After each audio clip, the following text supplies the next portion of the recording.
Hello and welcome back to the RxCraft server. I am Emeros, and last episode we went and actually dug down to where we were going to put our beacon, but we ran into a lot of lava. So we're going to go ahead and clear that out and start our sheep farm today. So let me go ahead and jump down to where the beacon's at. Alright, I have cleared out the chamber for our beacon. It's going to come right here. This will be the center. So let's go ahead and start building our tiers. Now, there's gonna take a lot of gold to set this up. We could use iron, but we don't have an iron farm just yet. So I am just gonna use our gold since we have way too much of it. Well, not really too much. You can never have too much. But we do have a whole lot of gold. So I'm just going to build the entire thing out of gold. Just to keep it simple. I'll probably come back and maybe design it a little bit. Give it some accents with some of our iron blocks. But let's go ahead and finish this real quick.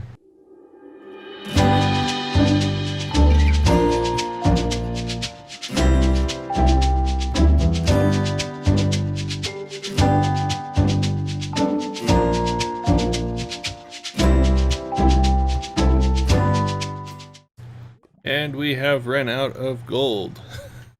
I thought I had enough, but apparently not. So I'm gonna go ahead and figure out how to climb out of here. And we'll be right back with some more gold. Alright, and we are back. Go ahead and finish this off.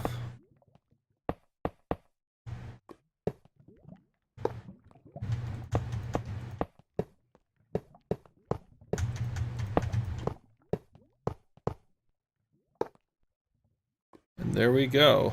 We now have ourselves a beacon pyramid, and let's set the first one down, let's say here. We have that. Let's go ahead and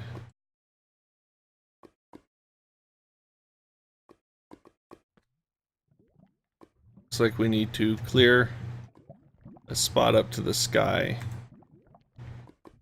which means we have to go to the very top of our mountain and make sure these 4 blocks are completely clear all the way up. Basically, we're swimming up our waterfall here to get to the top. It's a little easier than building stairs, but it does take a little longer. We're about halfway there.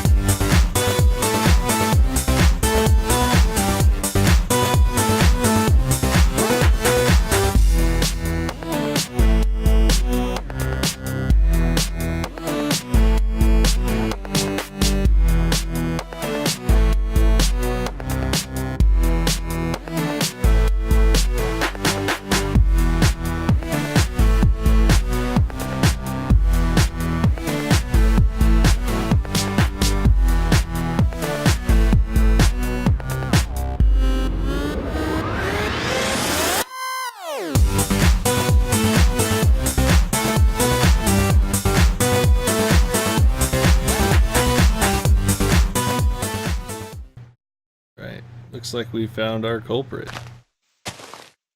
Tree grew in the way.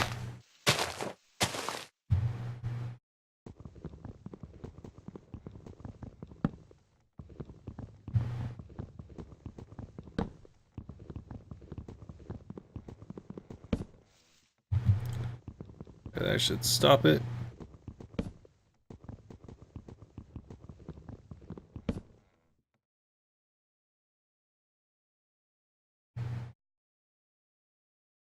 Looks like we have room to spare on each side. So let's go ahead and get down from here. very high up, very unnerving. Now, if you were observant, I had been up there before. I had placed a few torches down so I knew where to go on my way back. Good way to keep from getting lost, that's for sure. And now that we got our beacon cleared to the sky, we can go ahead and build down now.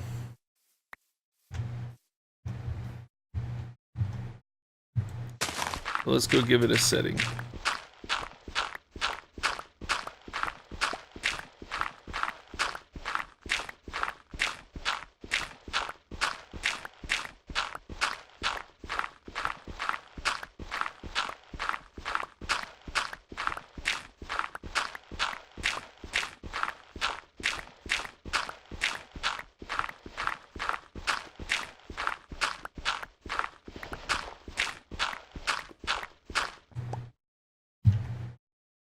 Alright, speed, haste, resistance, jump, or strength.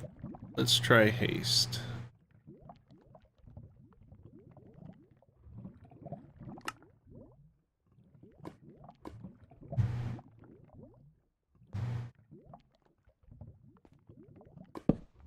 Alright, now we just need to clean up and go back up top.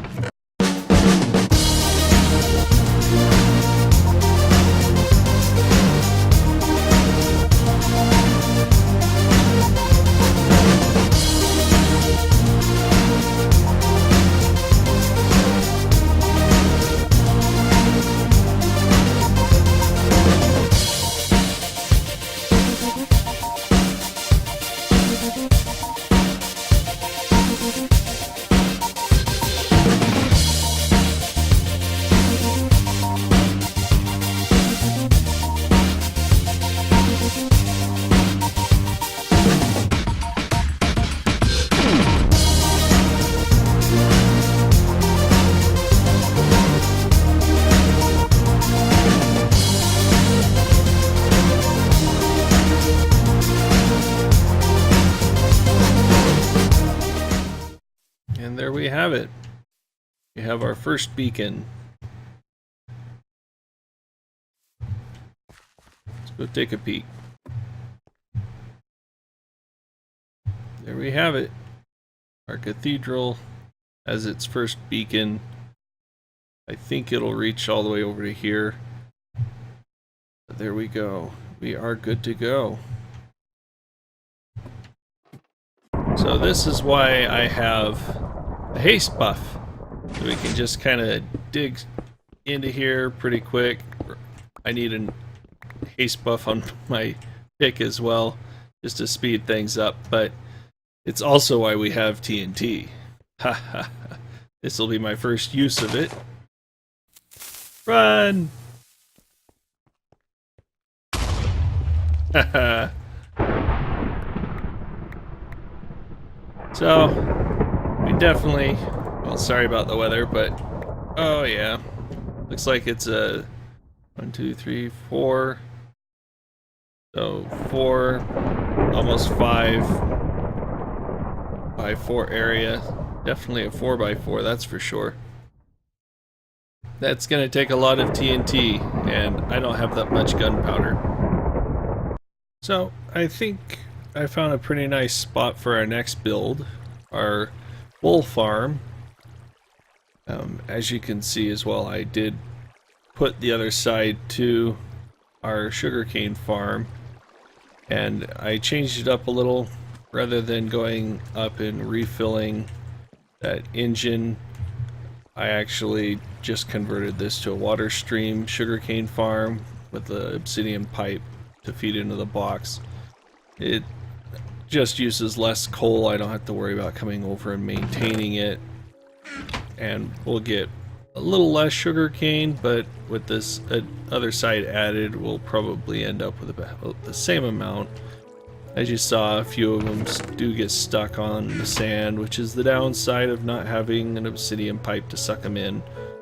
I could just line this entire row with obsidian pipe and just have it right here at level, and that'll take care of most of the sugar cane since it's almost like a hopper. But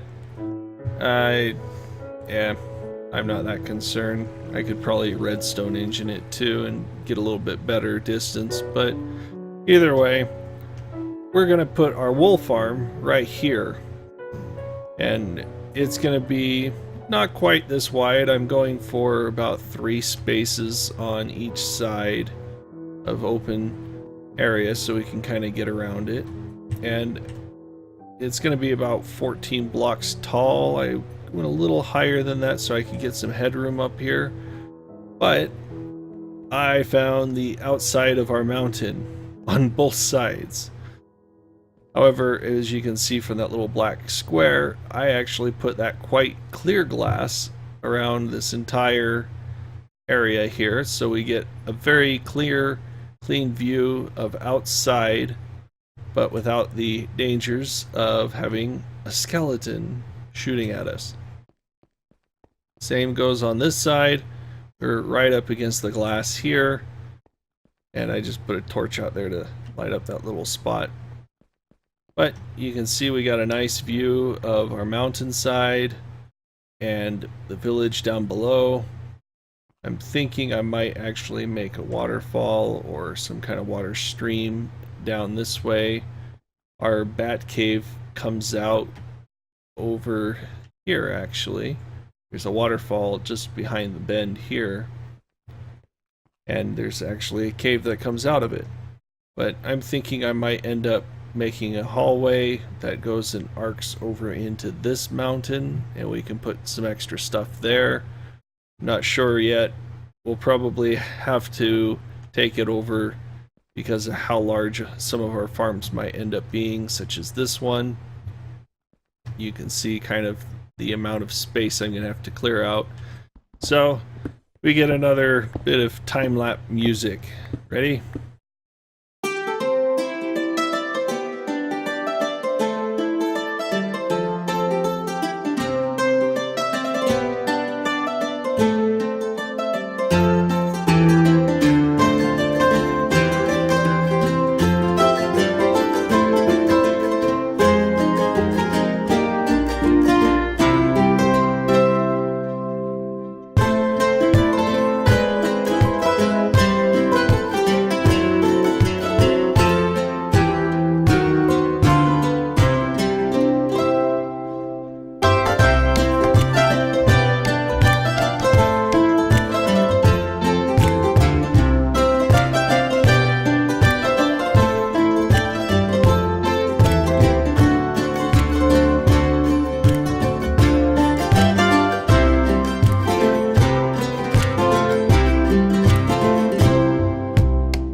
After breaking like my 6th pickaxe, I decided I would use a Buildcraft item called a filler.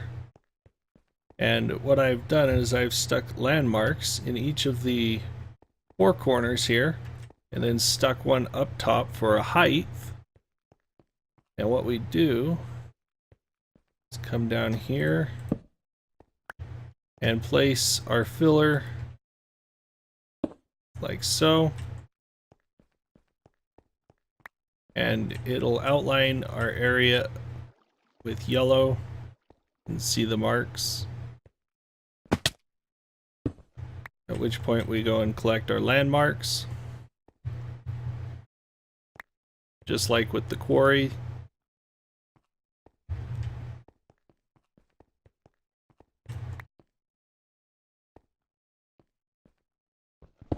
Let's get the one behind here. Alright. And then we want to provide it with power. Since I don't have my batteries with me, I'm using my Tesserx. And we got receive only for energy. I could do item and fluid as well, but it's fine. So now we want to actually, looks like clear. There we go. And it should be working, but it's not. So let me go and grab an energy conduit. So I put the other one right there. So you can see it's hooked up. Insert, always active.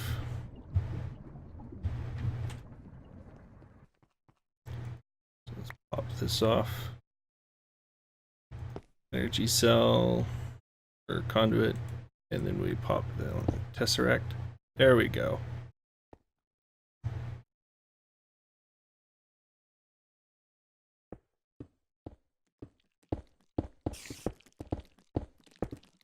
You can see it going, working away right there.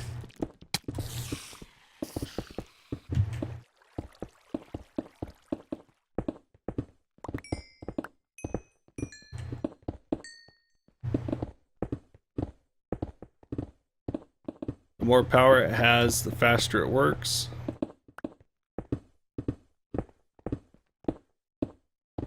But this is actually modified form from what I used in 1.6.4. So it looks like it works kind of along the lines of the quarry,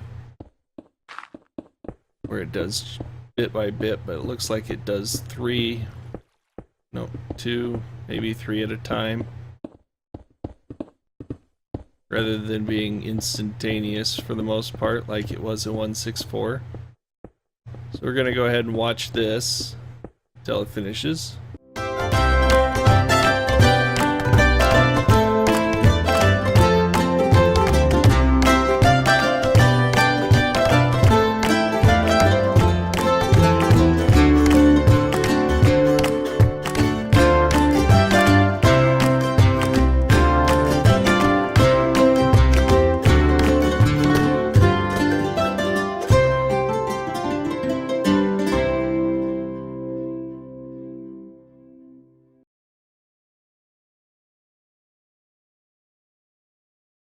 And there we have it. I am curious to see how much energy that used. Let's go take a peek.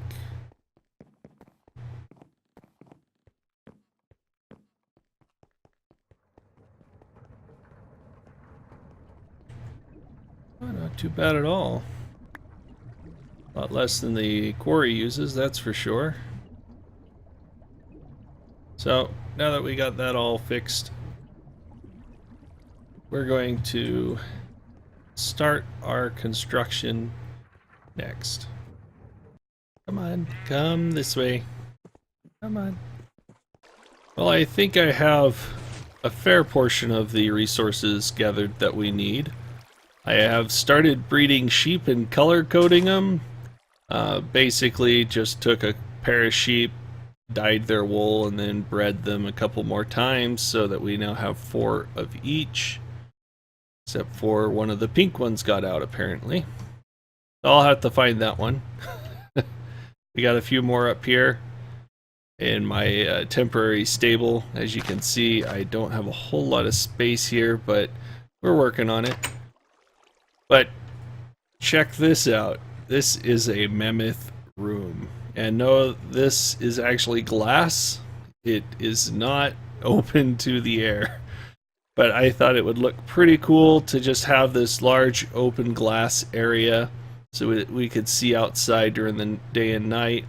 Unfortunately, I'm not sure how that's going to work with the light pathing that the sheep use in this farm. We are just going to have to find out. If push comes to shove, we're going to have to cover it with something, or I don't know. I don't think it'll be that big of a problem with how the blocks are laid out. But I went ahead and dug our foundation. We're going to have the path that the sheep walk along right along here, and have elevators to the back here and the front. They're going to fall off the top and down into a water stream here where they get sheared. I am going to modify Pi's original design. This was originally envisioned by Pi, but then re-implemented by Zoomovoid for the Hermitcraft server, and I'm going to modify it yet again to be a little bit better with the thermal expansion stuff that we have. We have an autonomous activator, which will basically do our shearing for us. It'll just sit here and just shear, and we'll just keep it full of shears. And so I'm going to have to kind of redesign the front end on how to keep that populated with shears. Probably have an auto workbench that's creating them and just distributing them amongst the 4 autonomous activators that we'll have. That way we don't have to AFK in the booth, and so the entire front booth end here that we would normally have is not going to need to be necessary anymore. So we're just going to make it kind of a viewing room with a nice skylight. But I'm going to go ahead and get that going, and I'll come back for a status update since I don't have a third-party cameraman. We're about halfway through the tutorial of Zoomovoids. I have made a slight alteration to the front here. You can see I put these autonomous activators, and there is no redstone, there is no front end. I did put some half slabs here for style, and we replaced the hoppers with some obsidian pipe from the Buildcraft expansion or mod that we got. And I have some golden pipe and some iron pipe to kind of feed that over, and it'll end up over under this grass block there, and we can bring it out to a chest out front. But as you can see, I'm kind of trapped in the system, kind of how the sheep would go, but I think I'm gonna have to bust out the front. So one thing that has really been making this build go a little faster is our dark boots. Basically, they're an EnderIO feature that they kind of feel a little cheaty still, but they are very expensive to make. In order to even get like the jump ability and such, you have to enchant these with a vibrant crystal, which requires an energetic ingot and a ender pearl, which is a pretty expensive combination this early in the game. But you have to enchant using that and 20 levels in an anvil, and that's just to start building RF on these things so that you can actually expend that for your jump. You can see I've already expended a little bit of my RF just jumping around as it is, but it allows me to jump with a double jump, so I can actually jump up to the top of here without having to build the scaffolding and, you know, just the time waster kind of stuff. And I think it works pretty well. It's kind of like having a beacon that gives you a jump boost, but without having to actually build the beacon. As you saw, we did get our haste beacon, so we do have some of that benefit already. But rather than going and farming more withers, I just have these boots. And in order to get the jump ability, you can see right now to get up to jump 3, I need a piston and 30 levels to enchant in an anvil to even get to that point. So it's by no means cheap. I'd say I've dumped over 100 levels into these boots as it is, maybe even 120. So they're very expensive. Fortunately, we do have our gold farm, which doubles right now as an XP farm because of some of the wonderful redstone that Turkanil has helped build, and we're continuing to expand that project a little bit to make it a little bit easier to use as an XP farm, kind of fine-tuning it. Maybe we'll show you how that's working now after all is said and done. But I'll go ahead and keep working on this, and maybe we can start getting some sheep in it once it's done. But that's going to be an interesting task, considering it was hard enough getting these things in this fence. But we'll keep going and see how it works out. Alright, we have the main bit of the structure complete here. we have made some alterations to the front. I wasn't quite thinking about the water when I picked this deep red color. It reminds me of Mario Brothers every time I look at it. But I might have to go through and change that. But we have made a few alterations to the front here. I've added the autonomous activators, but I've put 2 hoppers that feed into them so that we can keep them stocked with shears, because these will actually act like a player and shear the sheep for us when they land here, rather than having to stand here on a dispenser. And rather than having the dispenser feeding from down here, we're just hoppering in from the top. We have an overflow chest so that the shears can kind of pile up in there if need be. But the one thing I did was I actually put a comparator here, and this will determine if the chest has anything in it. When it creates a single signal for any item in the chest, it'll send it down this insulated redstone conduit and into a hopper that we have under this chest here. So we just throw our iron stacks, just drop them into this box. It'll hopper down and feed into our auto workbench, create shears, go into a hopper below it, feed into this hopper, and then over into this chest, which gets redstone engined up our Buildcraft pipes and fed into all 4 of these chests. And Buildcraft tends to do a round robin with their chest dispersion, so these will fill up relatively evenly. That's why we also have 2 hoppers to kind of buffer it as well, so if it does have a little margin of error, it should even out over time. That way we only have to have this one comparator on this one chest, because it should be a pretty good representation of the whole. And once that chest gets anything in it, because these hoppers are backed up, it'll lock our feed down there. So I'm expecting it to have one piece or a pair of shears in there, and the system will close, but when it's just passing a single pair of shears through, it should get pulled out fast enough that this signal only pulses quickly and then releases the hopper again to do the next pair of shears.